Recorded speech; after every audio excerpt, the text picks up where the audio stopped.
Ya bir cavan oğlandır, cinsi ehtiyacı var, evlənmə imkanı yox, halal təmin eləmə imkanı yox, haram asılıb qabağında dayanıb, heç cür halal təmin eləmə yolu yox, ehtiyacın da pik vəziyyətidir.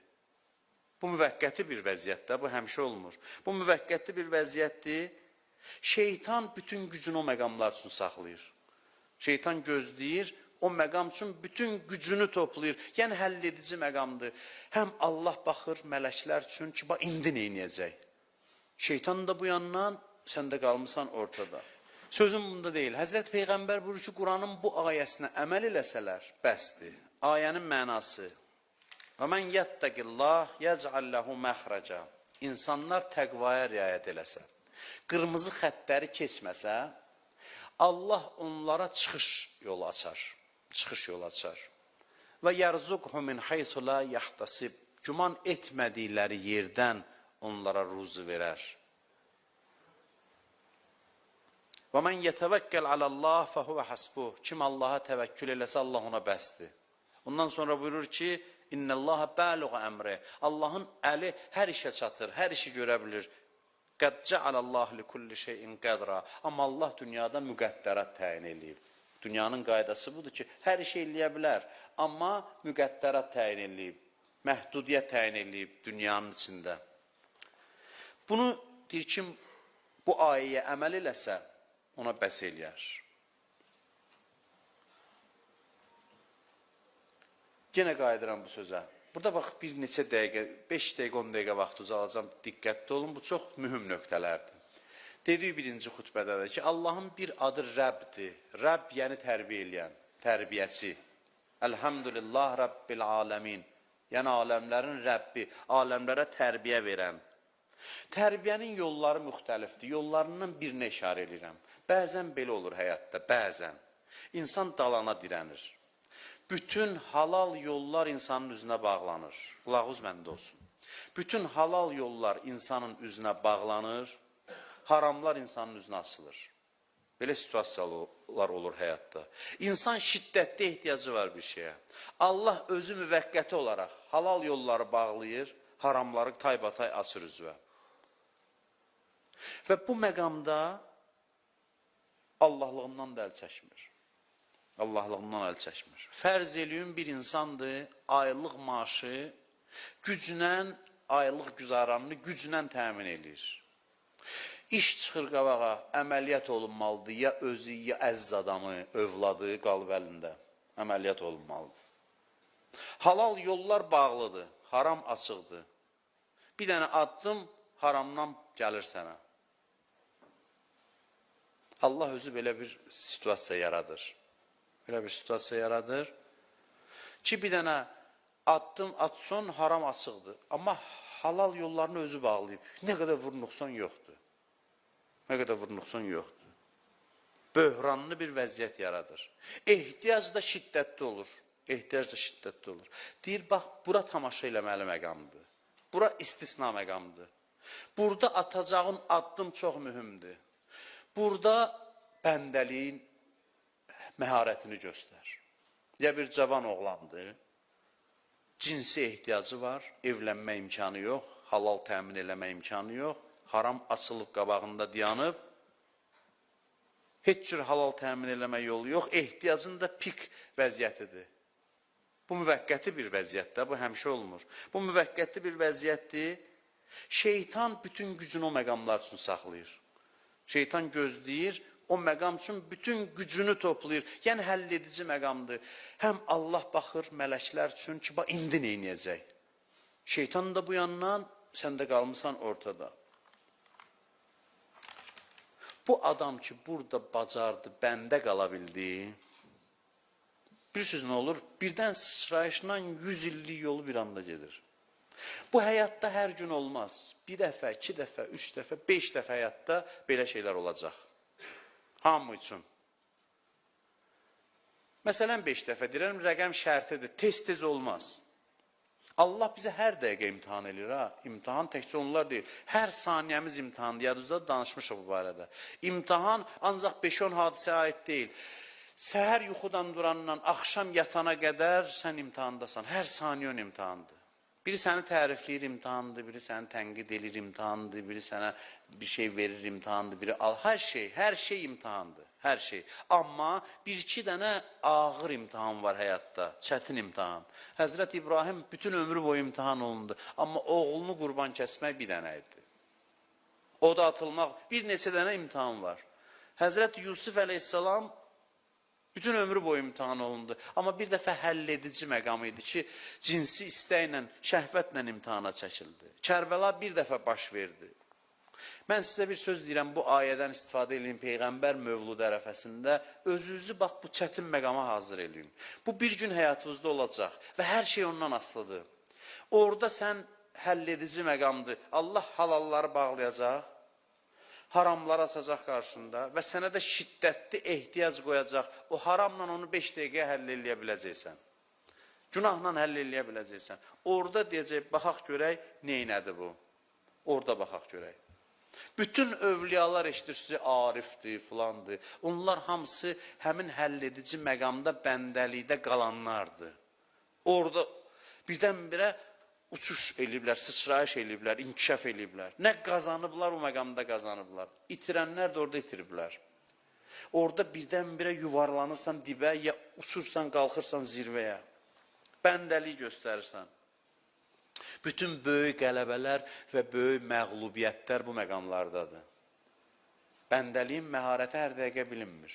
Mən bu misalı keçmişdə demişəm. Biri sürücüdür, yaxşı şofördür. Sürücü deyəndə peşəsi sürücü olmaya bilər, yaxşı maşın sürə bilir. Ya pis maşın sürə bilir. Bu harada bilinir? Buradan gedir məsələn Gəncəyə məsələn. Gəncəyə gedir, bütün yol boyu sürücülük məharəti bilinmir. Bəzi yerlər var ki, deyirəm, mən də sürərəm onu. Düz, düpbədiz yoldur. Ayağı qoyursan, qaza gedirsən. Burada bilinmir. Yolda ola bilər bir dənə, iki dənə bəlkə situasiya yaranar ki, deyərlər, burada göstərdi sürücülüyünü. Burada bəlli oldu. Bəndəlik də belədir. Bəndəlik ömür boyu 2, 3, 5, indi məsələndə neçə dənə imtihan olur ki, o bəndəlik məharəti orada özünü göstərməlidir. Bütün gözlənti o məqamlardandır. Ora gücünüzü saxlayın, orada ayıq olun, orada diqqətli olun. Bəndəliyin hünəri o zaman zuhur eləyir. Şeyx Rəcəbəli Xəyyat Ayətullah Kuhistani deyirdi ki, Ayətullah Kuhistani özü bir adam idi ki, onun barəsində deyirdilər ki, Allah bəlanı ona görə göndərmir yer üzünə ki, o yaşayır. O özü deyirdi ki, Şeyx Rəcəbəli tohiddə qərq olmuş bir adamdır. Tohiddə. 23 yaşım var idi, böhran vəziyyəti idi. Bir qohumlardan bir xanım məni tora saldı bir evin içində, məni günaha çəkəndə dedim, ilahi, sən məni imtihan eləmirsən həmişə, mən də indi bir dəfə səndən istəyirəm ki, bu işdən sənin üçün keçirəm, sən də məni özün üçün tərbiyə elə. Deyir, elə evdən atdı özünü. Atanda Allahın ağuşuna düşdü. Vəssalam, işi həll oldu. O gündən deyir, mən dəyişdim, tam dəyişdi. Bir həll edici məqamda. Halal bağlıdır, haram qapısı açıqdır üzünə. Bəndəlikdən əl çəkmədi. Bu yaxında bir kitab oxuyurdum, Mücərrət Ruh. Təəssüf ki, tərcüməsi yoxdur onun, sizə tövsiyə eləyəm ki, oxuyasınız. Kim bilirsə, orijinalını oxuyurdum mən. Bir arifin həyatıdır, keçmişdə, bu yaxınlarda sizə demişəm. Belə təzə 200 gündür bitirmişəm o kitabı, hələ də o kitabın mənəviyyatının təsirindəyəm. Bir arifin həyatı haqqında bir alim yazıb. O arif kimdir? O arif Seyyid Haşim Musəvi Həddad. Həddad nalbəndə deyirlər, dəmirçi. Həddad hədid dəmirdir, dəmir işi ilə məşğul olan adamı. Bu nalbənd olub, atlara nal düzəldirmiş. Amma mərifətdə deyim sizə ki, Peyğəmbərdən bu yana qədər, bu günə qədər, İslam Peyğəmbərindən bu günə qədər barmaqla sayılacaq adam varsa mərifətdə biri də budur. Əllamə Qazinin, Seyyid Əli Qazinin ən bir nömrəli tələbəsidir. Yəni ona göstərdiyi məhəbbəti heç kəsə göstərməyib. Belə bir insandır. Deyir ki, mən kasıbda vəziyyəti çox çətin olub. Çox çətin olub. Qazandığını da deyir, öz işçisi ilə bəzən yarı bölərmiş, işçisi ilə. Bəzən də hamısını ona verərmiş, kasıb, az gələrmiş evə, az. Qaynanası da bunun çox sərt və tünd xasiyyətli adam olub, bundan da azığı gəlirmiş. Elə bütün günü buna azı sözlər deyilmiş, söz atırmış, fürsət axtarmış buna. Yəni, zülüm çəkirmiş onun əlinə. Deyir ki, yaşayışım yox idi. Evdə otura bilmirəm, heç nə. Bütün günü mənə ən acı sözlər nə desən deyir, Allah göstərməz. Yəni, acı adamdır, çox belə zəhimli adamdır. Bəzi adamların üzünə baxıram, ona görə gülmək tutur mənə. Belə eləyənlər var başında. Və belə bir imtihanla rastlaşmışdı ki, Allah səbir versin belə imtihanla qarşılaşan varsa. Bu deyir, mən daha boğaza yığıldım, getdim ustadımın yanına, Əllamə Qaziyə dedim ki, mən talaq verməliyəm, artıq mümkün deyil. Bununla mümkün deyil yəni. Yəni, bu küçənin nə söyüşlər var, söyür mənə hər gün. Belə, vəziyyətim belədir. Deyir, Əllamə Qazi mənə dedi ki, həyat yoldaşın səni sevir, çox istəyir, dedim, bəli. Sən onunla, dedim, bəli. Problemimiz yoxdur, yox. Onda necə boşanmaq nə məna verir ki? Yəni, boşanmaq həyat yoldaşının günahına. Deyir, cavan idim hələ o vaxt.